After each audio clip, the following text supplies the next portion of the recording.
बहुत समय पहले की बात है। एक बहुत गरीब इंसान था। उसके साथ उसकी पत्नी और दो छोटे छोटे बच्चे भी थे। उसका अपने परिवार का पालन पोषण करना बहुत कठिन हो गया था। उसका दिमाग काम नहीं करता था और मन भी अशांत रहने लगा। तभी उसने अपना घर छोड़ने का फैसला लिया। एक रात जब उसकी पत्नी और दोनों बच्चे सो रहे थे तो वो चुपचाप घर से चला गया। रात में बिना किसी मंजिल के वो आदमी चलता रहा। तभी अचानक उसने देखा कि एक नदी किनारे भगवान बुद्ध अपने शिष्यों के साथ बैठे हैं। उसी वक्त उसने निर्णय लिया कि वह अब सन्यासी हो जाएगा और भगवान बुद्ध का शिष्य बनकर यहीं रहेगा। उसके बाद वह भगवान बुद्ध के चरणों में जाकर गिर गया और उनसे विनती करने लगा कि वो उसे अपना शिष्य बनाकर अपने साथ ही रख लें। भगवान बुद्ध ने उस गरीब इंसान की बात सुनकर उसे अपना शिष्य बनाकर अपने साथ रख लिया। भगवान बुद्ध अपने शिष्यों के साथ आगे बढ़ते हैं। रास्ते में चलते चलते थक गए थे। सब रुककर एक पेड़ के नीचे विश्राम करने लगते हैं। तभी भगवान बुद्ध को गर्मी के मारे बहुत तेज प्यास लगने लगी। उन्होंने अपने नए शिष्य से कहा, यहाँ पास में ही एक सरोवर है, तुम जाकर वहां से पानी ले आओ। भगवान बुद्ध का आदेश मानकर वह सरोवर से पानी लेने चला गया। जब वह सरोवर के पास पहुंचा तो उसने देखा कि कुछ जंगली जानवर सरोवर में ऊधम मचा रहे हैं। जैसे ही वह सरोवर के ओर पास गया, सारे जानवर वहां से भाग जाते हैं। लेकिन सरोवर में कीचड़ सड़े गले पत्ते ऊपर तैर रहे थे, जिसके कारण उसका मन नहीं मान रहा था। उसने सोचा, इतना गंदा पानी भगवान बुद्ध पिएंगे कैसे?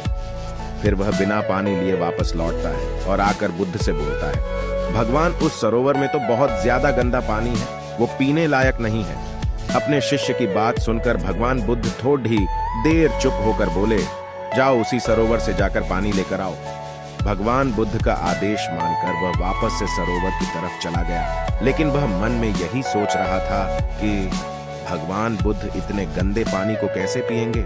जैसे ही वह सरोवर के पास गया, वह ये देखकर चौंक गया कि सरोवर का पानी एकदम निर्मल और स्वच्छ हो गया है और अपने स्वभाव में बह रहा है। उसने पानी लिया और भगवान बुद्ध के पास आते ही उनसे प्रश्न करता है, भगवान, थोड़ी ही देर में सरोवर का मैला पानी इतना साफ कैसे हो गया?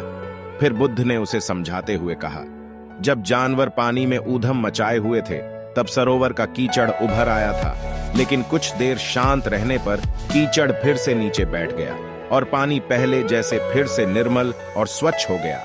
ठीक इसी तरह से हमारे मन की स्थिति भी ऐसी ही होती है। जीवन की कठिनाइयों और भाग दौड़ हमारी मन में उथल पुथल पैदा कर देती है, जिसके कारण हम बिना सोचे समझे गलत निर्णय ले लेते हैं।